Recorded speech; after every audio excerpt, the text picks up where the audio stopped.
حضرت فاطمہ الزہرا رضی اللہ عنہا اسلام کی سب سے معزز اور محترم خواتین میں سے ایک ہے۔ آپ نبی کریم حضرت محمد اور حضرت خدیجہ رضی اللہ عنہا کی سب سے چھوٹی اور لاڈلی بیٹی تھیں۔ آپ کی زندگی پاکیزگی، سادگی، قربانی اور اللہ تعالیٰ و اپنے خاندان کے لیے محبت و وفاداری سے بھرپور تھی۔ آپ کو اسد نساء الجن یعنی جنتی عورتوں کی سردار ہونے کا شرف حاصل ہے۔ پیدائش: حضرت فاطمہ رضی اللہ عنہا کی پیدائش مکہ مکرمہ میں تقریباً 605 عیسوی میں ہوئی، یعنی نبوت سے تقریباً 5 سال پہلے۔ آپ نے اس زمانے میں آنکھ کھولی جب آپ کے والد کو مکہ کے مشرکین کی شدید مخالفت کا سامنا تھا۔ بچپن ہی سے اپنے والد پر مظالم اور دشمنی دیکھی، مگر ہمیشہ ان کے ساتھ کھڑی رہیں اور ان کی دلجوئی کرتی رہیں۔ اپنے گہرے پیار اور خدمت گزاری کی وجہ سے آپ کو الفام و ابی ہوا کہا جاتا تھا، یعنی اپنے باپ کی ماں۔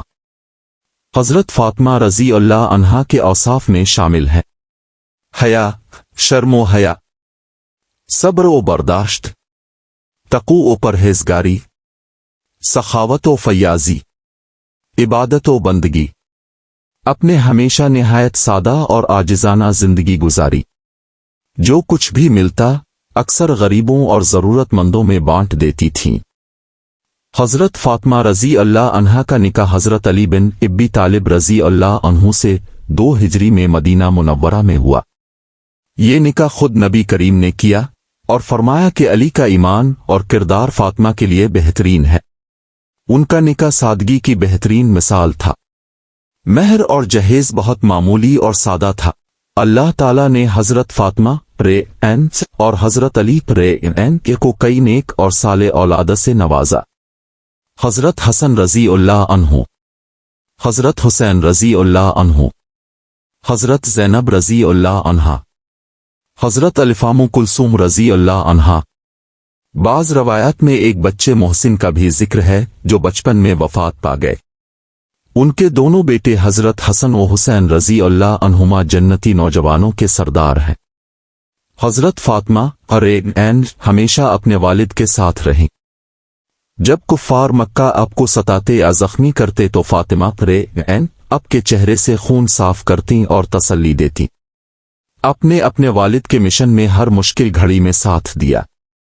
ہجرت کے بعد مدینہ میں بھی اپنے نہایت صبر و قناعت کی زندگی گزاری۔ نبی کریم اپنی بیٹی فاطمہ رضی اللہ عنہا سے بے پناہ محبت کرتے تھے۔ آپ فرمایا کرتے: فاطمہ میرے جگر کا ٹکڑا ہے، جس نے اسے تکلیف دی اس نے مجھے تکلیف دی۔ صحیح بخاری۔ جب بھی حضرت فاطمہ رضی اللہ عنہا نبی کریم کے پاس آتی، آپ کھڑے ہو جاتے، ان کا ہاتھ پکڑ کر بوسہ دیتے اور اپنی جگہ بٹھاتے۔ یہ آپ کی محبت اور عزت کی علامت۔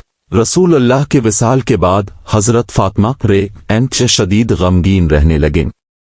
آپ اپنے والد کی جدائی برداشت نہ کر سکیں۔ وفات کے بعد آپ صرف 6 ماہ تک زندہ رہے۔ اس دوران آپ صبر و استقامت کے ساتھ دین پر قائم رہے۔ اپنے میراث اور خلافت کے معاملات پر اپنی رائے نہایت ادب و احترام سے بیان کی۔ آپ نے اپنی اولاد کی تربیت ایمان و تقوی پر کی۔ وفات حضرت فاطمہ رضی اللہ عنہا 11 ہجری 632 عیسوی میں تقریباً 28 سال کی عمر میں وصال فرما گئیں۔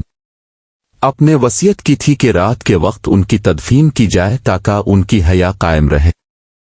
حضرت علی رضی اللہ عنہ نے غسل و تدفین کے انتظامات کیے اور انہیں جنت البقیع میں دفن کیا گیا۔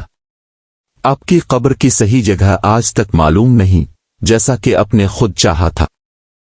حضرت فاطمہ رضی اللہ عنہا کے کئی خوبصورت القاب ہیں: الزہرا روشن و پاکیزہ، البتول پاک دامن، الفام و ائمہ کی ماں، صد نساء الجن جنتی عورتوں کی سردار، سادگی اپنے دنیاوی آسائشوں سے دور رہ کر قناعت کی زندگی گزاری، صبر مصیبتوں میں ہمیشہ استقامت دکھائی، عبادت اللہ تعالیٰ سے گہرا تعلق رکھا، خاندانی محبت اپنے شوہر اور بچوں کے ساتھ محبت و عزت کا برتاؤ کیا، حیا و عفت ہمیشہ پردہ اور شرم و حیا کی مثال بنے، حضرت فاطمہ رضی اللہ عنہا تمام مسلمانوں کے لیے روشنی کا مینار ہے۔ ایک بیٹی، بیوی اور ماں کی حیثیت سے اپنے ہر کردار میں اللہ اور اس کے رسول کی رضا کو مقدم رکھا۔ آپ کی زندگی یہ سبق دیتی ہے کہ عزت دولت میں نہیں بلکہ ایمان، صبر اور تقوی میں ہے۔